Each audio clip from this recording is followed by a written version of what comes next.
Well, all right there. Welcome back for another reading of Grimm's Complete Fairy Tales. That's right. And if you're not new to the channel, we like to set the mood here before we dive into them fairy tales.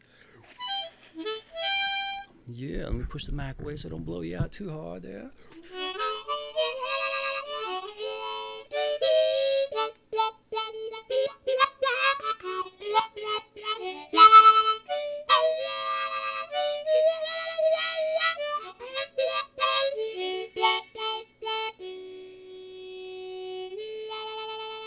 All right, now that the mood has been set, get your energy up for some fairy tales. Let's dive in, shall we? Let me turn the pages here. I'm sorry to make you wait. Maid Maleen. I haven't heard of this one myself, so hopefully you haven't either. And it's new to both of us. Maid Maleen. There was once a king who had a son who asked in marriage the daughter of a mighty king. She was called Maid Maleen and was very beautiful. As her father wished to give her to another, the prince was rejected. But as they both loved each other with all their hearts, they would not give each other up. And Maid Maleen said to her father, I can and will take no other for my husband. Then the king flew into a passion, and he ordered a dark tower to be built, into which no ray of sunlight or moonlight should enter. When it was finished, he said, Therein shalt thou be imprisoned for 7 years, and then I will come and see if thy perverse spirit is broken. Meat and drink for 7 years were carried into the tower, and then she and her waiting woman were led into it and walled up, and thus cut off from the sky and from the earth. There they sat in darkness, and knew not when day or night began. The king's son often went round and round the tower and called their names, but no sound from without pierced through the thick walls. What else could they do but lament and complain? Meanwhile, time passed, and by the diminution of the food and drink, they knew that the 7 years were coming to an end. They thought the moment of their deliverance was come, but no stroke of the hammer was heard, no stone fell out of the wall, and it seemed to Maid Maleen that her father had forgotten her, as they only had food for a short time longer, and saw a miserable death awaiting them. Maid Maleen said, We must try our last chance to see if we can break through the wall. She took the bread knife and picked and bored at the mortar of the stone. And when she was tired, the waiting maid took her turn. With great labor, they succeeded in getting out one stone, then a second, and third, and when 3 days was over, the first ray of light fell on their darkness. And at last the opening was so large that they could get out. The sky was blue, and a fresh breeze played on their faces. But how melancholy everything looked around! Her father's castle lay in ruins. The town and the villages were, so far as could be seen, destroyed by fire. The fields far and wide laid to waste, and no human being was visible. When the opening in the wall was large enough for them to slip through, the waiting maid sprang down first, and then Maid Maleen followed. But where were they to go? The enemy had ravaged the whole kingdom, driven away the king and slain all the inhabitants. They wandered forth to seek another country, but nowhere did they find a shelter, or a human being to give them a mouthful of bread. And their need was so great that they were forced to appease their hunger with nettles. When after long journeying they came into another country, they tried to get work everywhere, but wherever they knocked, they would turn away, and no one would have pity on them. At last they arrived in a large city and went to the royal palace. There also they were ordered to go away, but at last the cook said that they might stay in the kitchen and be scullions. The son of the king in whose kingdom they were was, however, the very man who had been betrothed to Maid Maleen. Betrothed to Maid Maleen, rather. His father had chosen another bride for him, whose face was ugly as her heart was wicked. The wedding was fixed, and the maid hadn't already arrived. Because of her great ugliness, however, she shut herself in her room and allowed no one to see her, and Maid Maleen had to take her meals from the kitchen.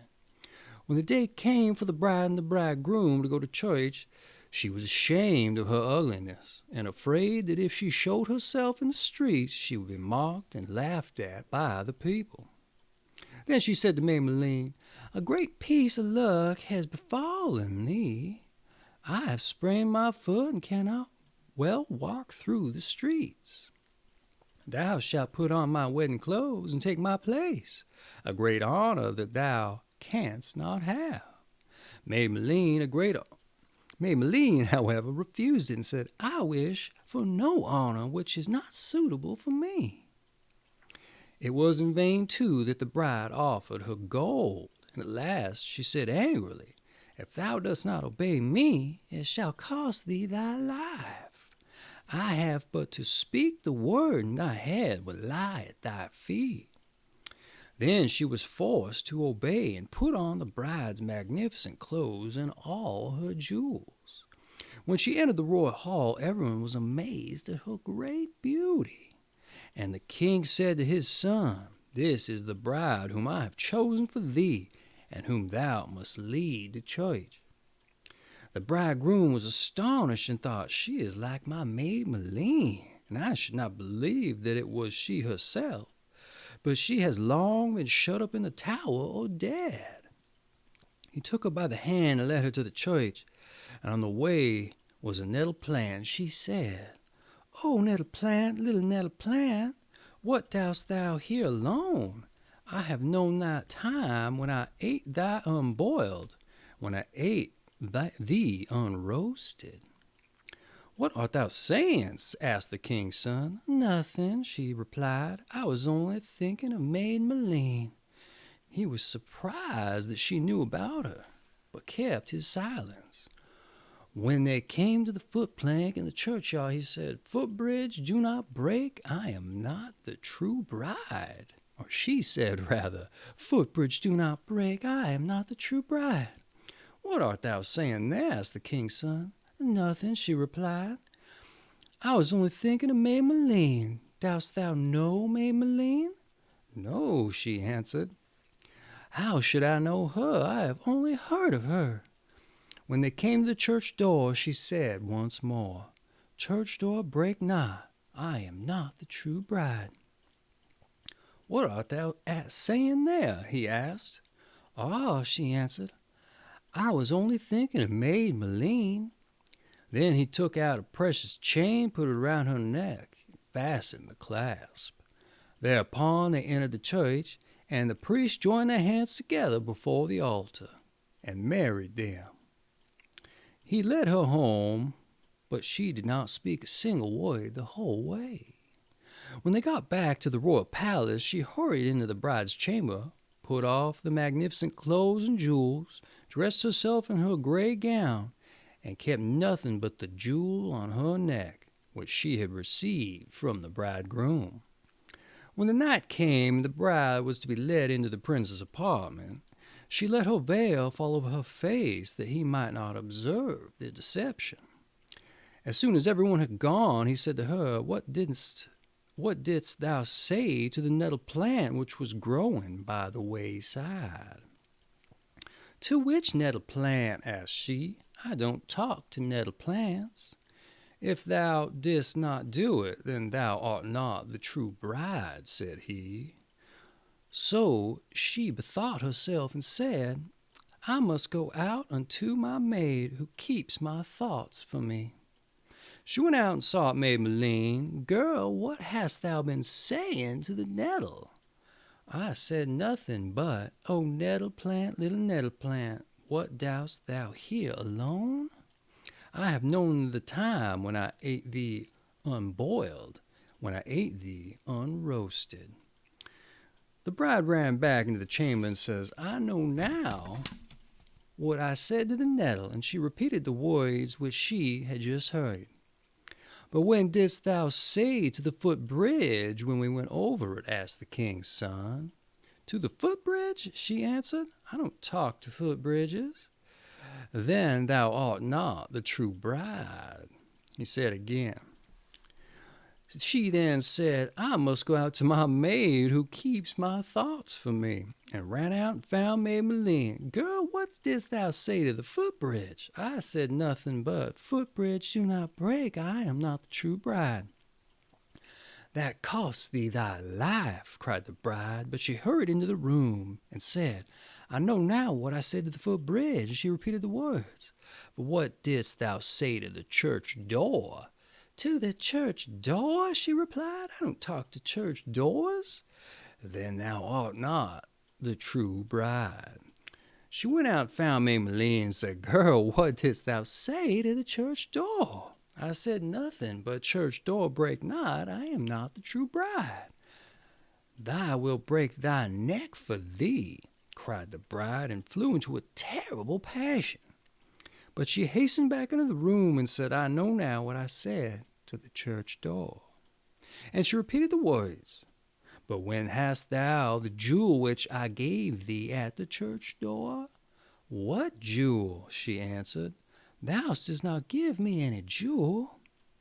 I myself put it round thy neck, and I myself fastened it. If thou dost not know that, thou art not the true bride. He drew the veil from her face, and when he saw her immeasurable ugliness, he sprang back terrified, and said, How comest thou here? Who art thou? I am thy betrothed bride, but because I feared lest the people should mock me when they saw me out of my doors, I commanded the scullery maid to dress herself in my clothes, and to go to the church instead of me. Where is the girl? He said. I want to see her. Go bring her here. She went out, told the servants that the scullery maid was an impostor, and that they must take her out to the courtyard and strike off her head. The servants laid hold of Maid Maleen and wanted to drag her out, but she screamed so loudly for help that the king's son heard the voice, hurried out of his chamber, and ordered them to set Maid Maleen free instantly. Lights were brought, and then he saw on her neck the gold chain which he had given her at the church door. Thou art my true bride, said he, who went with me to the church, and who come with me now to the church, or come with me now to my room, rather. When they were both alone, he says, On the way to the church thou didst name Maid Maleen, who was my betrothed bride. If I could believe it possible, I should think that she was standing before me. Thou art like her in every respect. And she answered, I am Maid Maleen, who for thy sake was imprisoned 7 years in the darkness, who suffered hunger and thirst, and has lived so long in want and poverty. Today, however, the sun is shining on me once more. I was married to thee in the church, and I am thy lawful wife. They kissed each other, and were happy all the days of their lives. The false bride was rewarded for what she had done by having her head cut off. The tower in which Maid Maleen had been imprisoned remained standing for a long time, and when the children passed by it, they sang, Cling, clang, Gloria, who sits within the tower? A king's daughter sits within, a sight of her I cannot win. Thy wall it will not break, thy stone cannot be pierced. Little Hans, with your coat so gay, follow me, fast as you may. And that has been Maid Maleen from Grimm's Complete of Fairy Tales. If you're interested in owning your own copy, I have a link down in the description there, an affiliate link of sorts. And if you don't want to own it, but you want to support the channel, give it a click, do your shopping through that little link there, and you'll be giving me just a little teensy bits of a commission there, and it'll be helping me out a great deal, showing your respects there. In the event, let's take us out, and we'll catch you on the next one, all right?